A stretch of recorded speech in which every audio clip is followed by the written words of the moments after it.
If you're looking to paint, blend, and decoupage a piece with a lot of varnish on it, keep watching.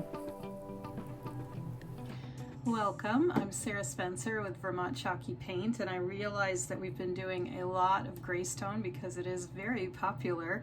So I wanted to show you how the Statehouse White and the drizzle come together. This dresser came to us with a lot of beaten up enamel, especially some alligator hide that was on the bottom of it, so I had to take a sander to it and really do some work and wipe it down. Now normally I say there's no sanding with our paint, but when you have deep gouges and things like that in a piece, better safe than sorry, sand it. With the prep work behind me, I got to work putting the Statehouse White base coat on the dresser, as well as those little knobs and nooks and crannies on the piece. This is the inspiration piece. I'm going to be decoupaging these napkins that I got at Bed Bath & Beyond onto a Statehouse White painted dresser drawer that has the brown, the Cocoa Cafe drizzle on it.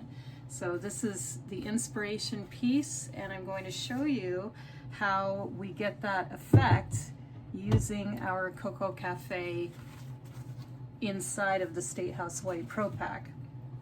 So when you get your ProPack, it looks like this, and inside it has your base coat. Just open this one up for you. Here, let me turn it so you can see better.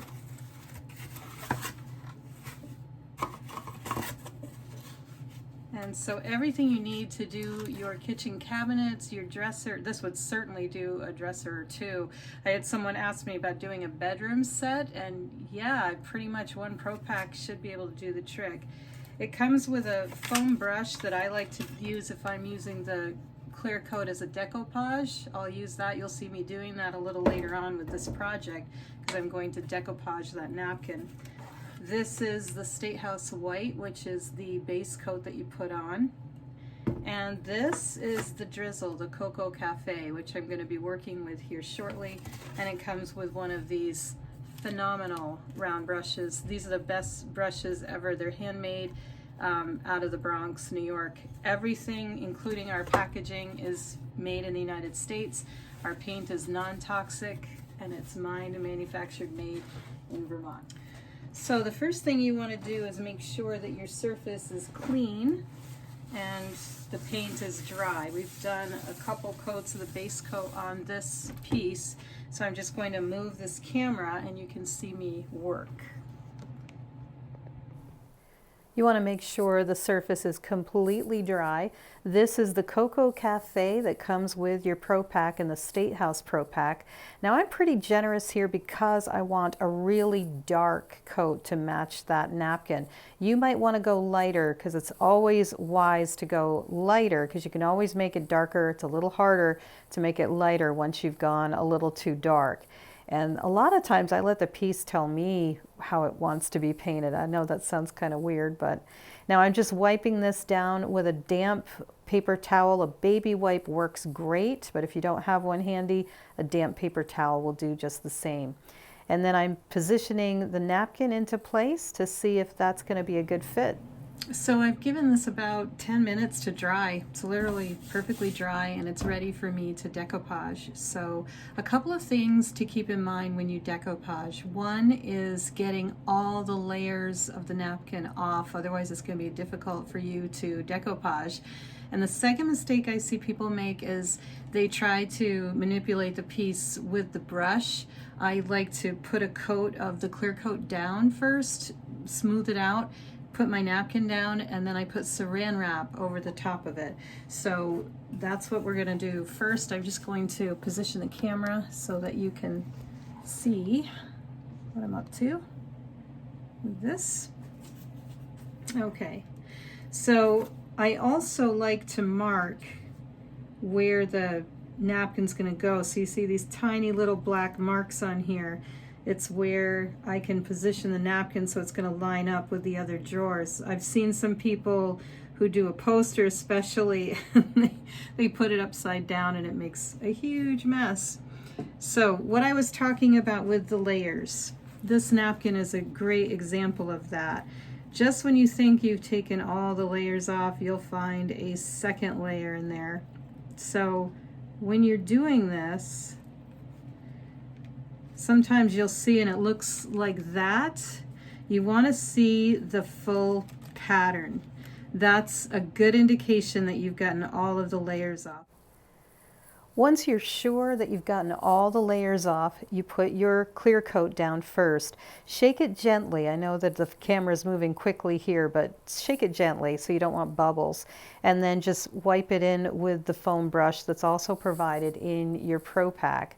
And once I have a good layer on here and I've smoothed it over, I position my napkin where I marked it with a pencil. And I put it at the top, and I always go from the top and work my way down. You can see that I'm stretching it gently into place. This is the part where you have to be careful because you don't want to have any tears. The way that I avoid tearing, this is such a great trick. I use clear plastic wrap, and I put that on top of the napkin and stretch it into place.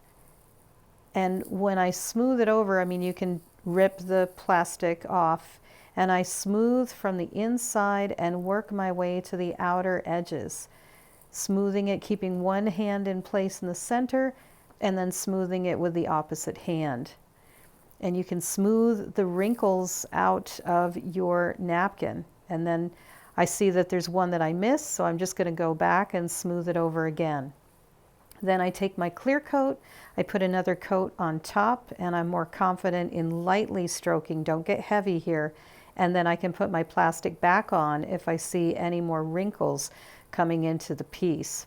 So the plastic wrap, definitely a fantastic trick to avoid doing any tearing to your decoupaging. It's a really great technique. And then once I see that this is all smooth and it's dry, I'm going to put a little more drizzle on the outside because I want a little bit of darkness there so that it blends. It doesn't look like a big chunk in the middle.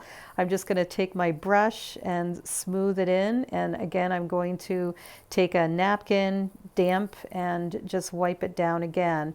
So I'll be doing this repeatedly to get the effect that I'm looking for and the darkness.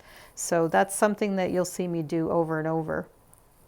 I also wanted to give the piece a little bit of a pop, so I added Crimson Velvet. It's one of our paint lines here at Vermont Chalky Paint. And of course I wanted to have the top of the mirror tied to the drawers, so I decided to decoupage a napkin on top. Now this was a little tricky. When you have the curvy parts and there's also some holes in the center, I had to really center it so that the words would show and the flower would be in the wooden part and not in the hole. So I had to move this around a few times. I grabbed my plastic wrap and I put it on the top to smooth the napkin over and over again. And then I slowly start to push it into the hole. As the napkin gets saturated with the clear coat, it will start to be a little more flexible, and then I'm able to push it into the shape. So you can see that one of them is popped through, and I'm working on that second hole. And what I do is I take the remnants of the napkin and just push it to the other side. And then when this dries on the back of the mirror, I can take a piece of sandpaper and just lightly sand on the back of it.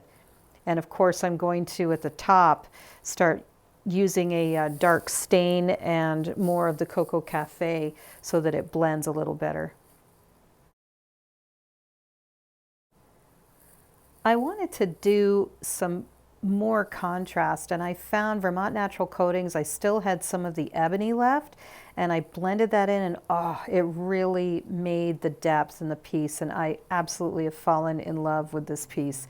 So I used the Statehouse White ProPack, I used Crimson Velvet, and I also used the Vermont Natural Coatings Ebony stain, and I just love how this piece turned out. I hope that you have success with this. Again, if you have any questions, just visit us at vermontchalkypaint.com and you can go to the chat. We're happy to answer your questions.